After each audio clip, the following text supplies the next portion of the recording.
आधी आमचे लोकांना जोडे घालून जोडे खाऊन समाजसेवा की क्या क्या क्या नहीं उनको झेलना पड़ा। बरोबर इसलिए भाऊ आना फिर लोग ऐसे आओ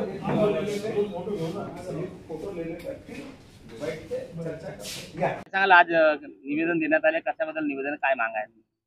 राज्य सरकारने ओबीसी विद्यार्थ्यांकरता वसतिगृहाची घोषणा करून 2 वर्ष लुटलेले आहेत आणि गेल्या मार्चमध्ये वसतिगृह प्रवेशासंबंधी प्रक्रिया सुरू झाली।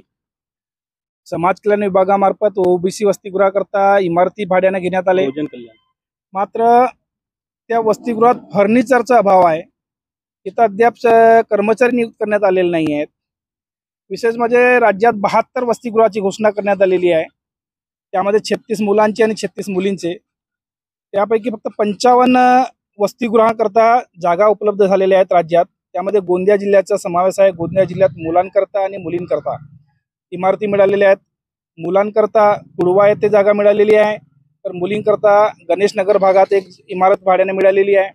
मात्र त्या ठिकाणी इमारत आहे, परंतु लागणारा फर्निचर जो आहे, म्हणजे पलंग आहे, कपाट आहे, टेबल आहे, बाथरूममध्ये लागणारं साहित्य आहे, ह्या साहित्याचा पुरवठा सरकारने अद्यापही पुरवठा केलेला नाही आहे।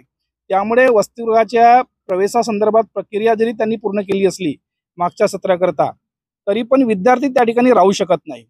त्यातच आता नवीन शैक्षणिक सत्र सुरू झालेले आहे जून महिन्यापासून, आणि त्या संदर्भात नवीन प्रवेश प्रक्रियाही सुरू होईल। पण प्रवेश प्रक्रिया सुरू होईल, लोकांचे विद्यार्थ्यांचे अर्जही आमंत्रित होतील, पण विद्यार्थी राहणार कुठं? जर फर्निचरच नसतील तर विद्यार्थी राहणार कुठं, असा प्रश्न निर्माण झालेला आहे। त्यामुळे आज ओबीसी अधिकार मंच व ओबीसी इतर संघटनांच्या वतीने, बहुजन संघटनांच्या वतीने जिल्हाधिकाऱ्यांमार्फत निवेदन देण्यात आलेलं आहे की राज्य सरकारने या अधिवेशनात तत्काळ निधी द्यावा, अन्यथा ओबीसी वसतिगृहाच्या निधीकरिता आंदोलनात्मक भूमिका घ्यावी लागेल, हा इशारा आजच्या निवेदनातून दिलेला आहे। कारण की मागचं पण शैक्षणिक सत्र संपलेलं आहे, ज्यामुळे आमच्या ओबीसी विद्यार्थ्यांना नुकसान झालेलं आहे। आता हे शैक्षणिक सत्र सुरू होऊन काही 15 दिवस झालेले आहेत। प्रथम वर्ष, द्वितीय वर्ष, तृतीय वर्षाचे जे विद्यार्थी कॉलेजला जाऊ लागलेत, त्यांची तरी किमान त्यांना तरी विद्यार्थ्यांना राहण्याची सोय व्हायला हवी, ही आमची एक मागणी आहे। आणि आधार करता पण सरकारने जे ऑफलाईन अर्ज केलेले आहेत ते ऑनलाईन पण सुरू करावे, अशी एक आमची एक मागणी आहे। मुख्यमंत्री साहेबांकडे पोहोचवा, कारण की हॉस्टेलसाठी जागा वगैरे सगळं झालेलं आहे, फक्त फर्निचर करता सरकार पैसे देत नाहीये। घर तयार आहे पण आपला फर्निचर नाही आहे, त्यामुळे गृहप्रवेश थांबलेला आहे। आमची इच्छा आहे की बा या अधिवेशनाच्या पहिल्या दिवशी सरकारनं पैसे द्यावे।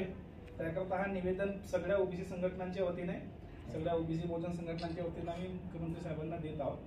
तर आमची जी मागणी आहे ती मागणी तुम्ही सरकारपर्यंत पोहोचावी आणि ओबीसीचे वसतिगृह या आठवड्यातच सुरू व्हावं, अशी या सगळ्या ओबीसी संघटनांची मागणी आहे। नाहीतर आम्हाला मग आंदोलनात्मक पवित्रा घ्यावा लागेल सरकारच्या विरोधात। आमच्या भावना तुम्ही पोहोचवा अशी आमची विनंती आहे। साहेब, सरकार एवढे पैसे इकडे तिकडे खर्च करत आहे, फक्त ओबीसीच्या विद्यार्थ्यांकरिता हॉस्टेलकरिता एवढं फिरवणं, मग त्याच्यानंतर फर्निचरसाठी फिरवणं, आता सेशन लागल्यावर मग कुठे जाणार आहे साहेब? म्हणून आमची सरकारला मागणी आहे, जय ओबीसी, जय ओबीसी।